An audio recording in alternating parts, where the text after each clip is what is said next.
Do you remember this scene? Now, do you remember this random background character? Well, apparently she's a companion.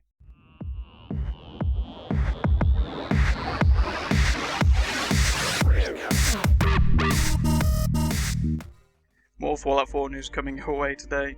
We're going to be looking at the companions in Fallout 4, so let's get down to it.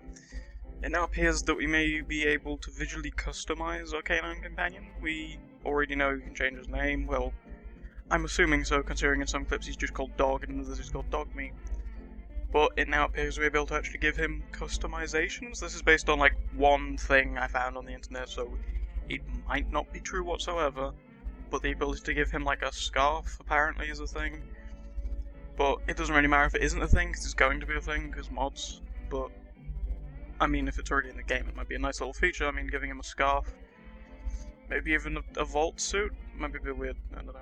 Depends how people feel about giving dogs clothes. But anyway, moving on to something that's actually solid information. We have two companions. One that we sort of already maybe knew about, and one that was kind of just hidden in footage we'd already seen.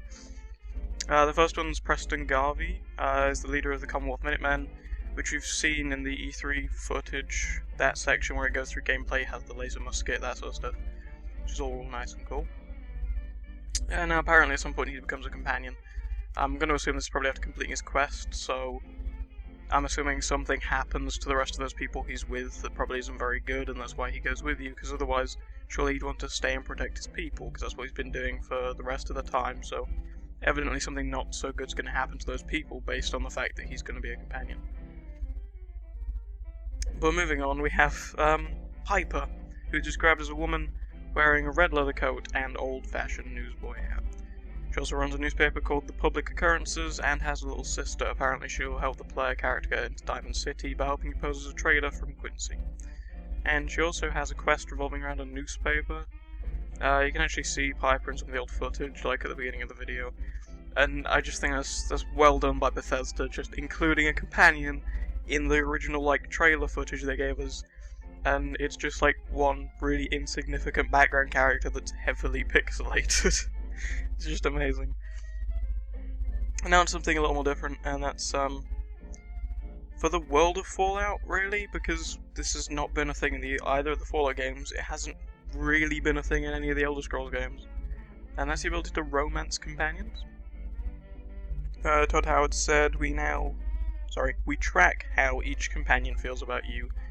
With the humans, it can even lead to romances, and that is regardless of whatever gender you're playing, so go gay pride, right? That's the thing.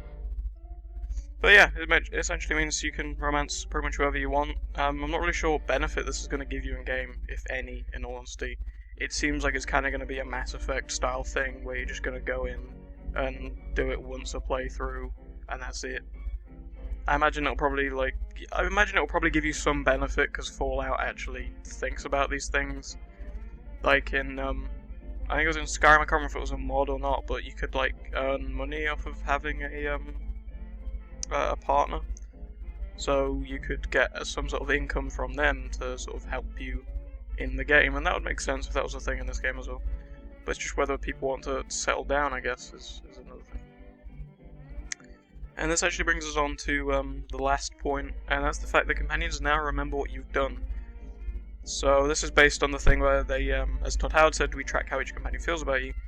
I'm kind of hoping this expands to all NPCs, like they remember what actions you've done in the past. So if you've wronged somebody, say you've sided with another team, or you've shot at them, you've killed one of their friends, or something, you've done something against them, then they'll have a negative opinion of you.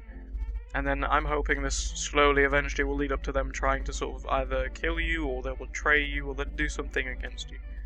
But obviously there is the flip side, which is you can romance them if you do enough good for them.